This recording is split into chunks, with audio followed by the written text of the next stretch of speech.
You're not going, Auntie? Oh, well, now that I've seen that everything's all right for the two of you, I must. Poor Rena will be lying there wondering what's happened to me. Well, don't forget to give her lots of love, Auntie, and tell her I'll be over to see her sometime later during the day. I will. Oh, George, what am I doing? I almost forgot to give this to you. There. That's for you. What have you got there, Auntie, You take a look and see. Oh, Auntie, you remembered. Hedda, isn't that good, Auntie? It's very touching. I'm sorry, Tesman, what was that? My slippers, Hedda, my old slippers. Oh, them, yes, I remember. You used to talk about them all the time we were away. Well, I did miss them. Look. I feel I know them already. Hedda, old Auntie Rena sat herself up in bed somehow and actually mended them for me. I can't tell you the things they bring back. For you, but not for me. Tesman, I can't see what we're going to do with this maid. With Berta? Hedda, what do you mean? She's left some old hat of hers lying about in the chair. Hedda. Supposing someone should come in and see that. Hedda, that hat's Auntie's. Really? Yes, Hedda, my dear. And not a very old one, either. I'm afraid I didn't look at it much, Miss Tesman. Actually, it's really the first time I've ever gone out in it. Very smart it is, too. I think so. Splendid. Well, I dare say it'll do. Now, where's my parasol? Oh, there it is. That's mine, too. Not Berta's. New parasol as well. What about that, eh, Hedda? I think they're both very pretty and quite charming. Aren't they? Auntie, do just take a good look at Hedda before you go. Isn't she beautiful? There's nothing new about that, my dear. Hedda's been a true beauty from the day that she was born. Ah, but don't you notice something extra specially beautiful about her now? Filled out somehow. Oh, don't. Filled out? Please. Mind you, you can't tell with that dress she's got on, but I've got a pretty good idea. No, you don't. You don't have any kind of pretty good idea. Well, mind you, that mountain air up there in the Tyrol. Beautiful. Quite beautiful is what I say. God bless you, Hedda. Oh, please. Well, now that I've seen you both, I shall come and visit you every day. Yes, Auntie, you do that. Goodbye, then. Goodbye. Goodbye, Auntie Lula. Thank Auntie Rena very, very much for this. Of course I will, of course. Berta.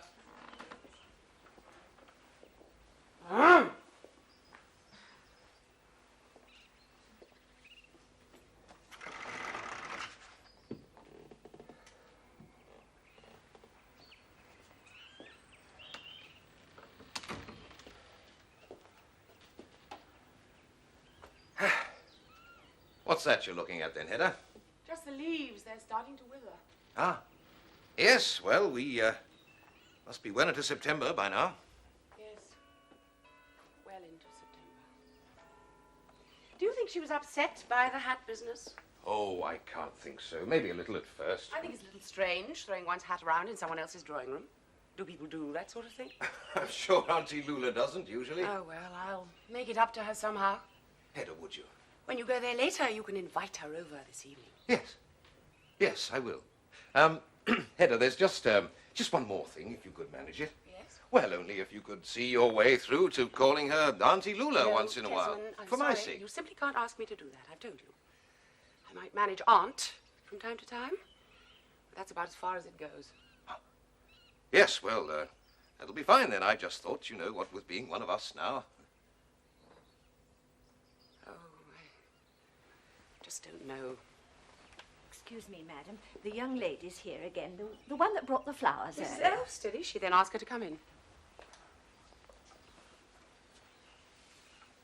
My dear Mrs. Elfstead, how nice of you to call on us. And after such a long time. It is a long time. For both of us. Do. Sit down.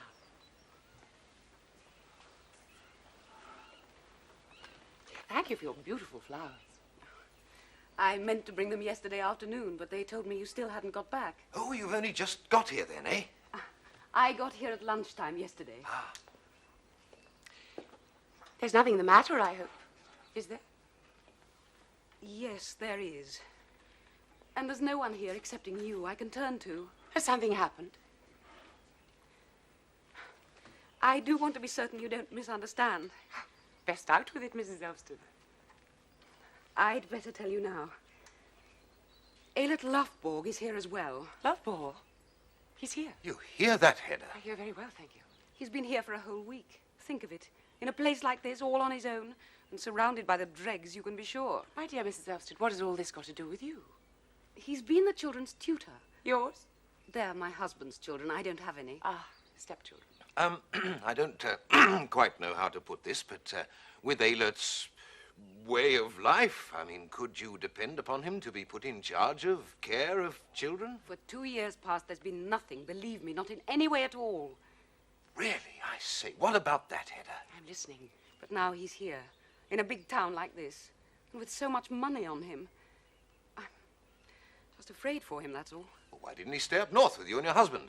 Once his book had come out, he didn't seem able to contain himself any longer. Yes, his book, Auntie Lula was telling me. All about the development of culture, civilization itself, on such a scale. That was a couple of weeks ago, and everyone's been buying it or talking about it ever since. Oh, that's wonderful. Well, what about that, Hedda? If only he can keep on with it. Have you seen him since you got down here? Not yet, no. It was so difficult getting hold of his address. But then this morning I finally found him. It does seem a little strange to me that your husband should send you on an errand like this instead of coming to see his friend for himself. Oh, but you see, my husband doesn't have the time.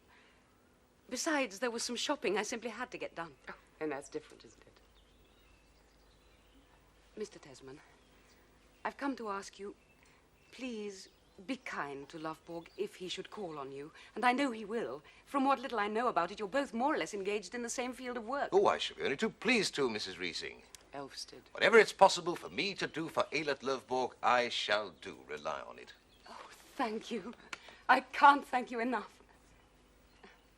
My husband is so very fond of him. You'd better drop him a line, Tesman. Otherwise he might not come to see you of his own accord. Good. Right away. Oh, have you got his address with you, Mrs. Yeah. Good. Yes, well, I'll just go in and, Have you seen my slippers, Hedda? Ah. Make it warm and friendly. Yes, I will. But you won't say anything about my coming to see you. No, I'm not likely to do anything like that, am I?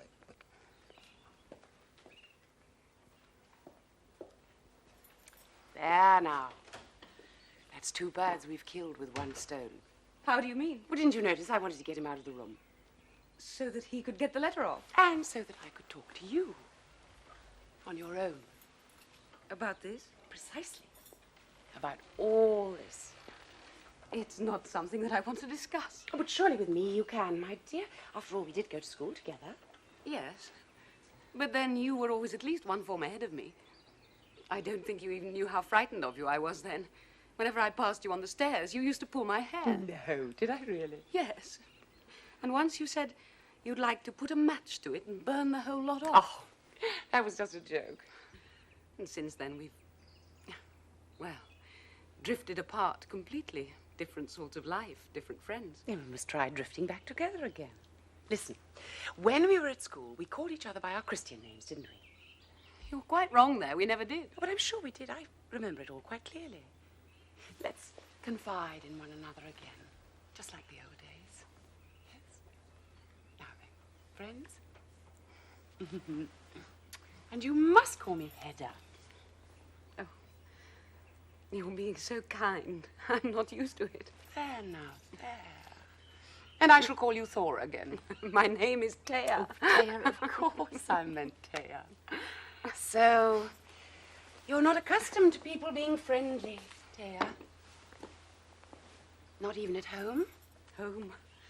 If I had one, but I don't. I never have. I can't remember exactly, but didn't you start off as Mr. Elsted's housekeeper?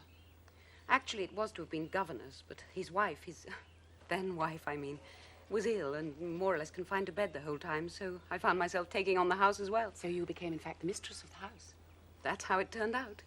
Eilert Lovborg has been up there for about 3 years, hasn't he? We saw him every day. He gave the children their lessons. I found I couldn't cope with that and the house. No, I can understand that. And what about your husband? I suppose being on the bench must take him away a good deal.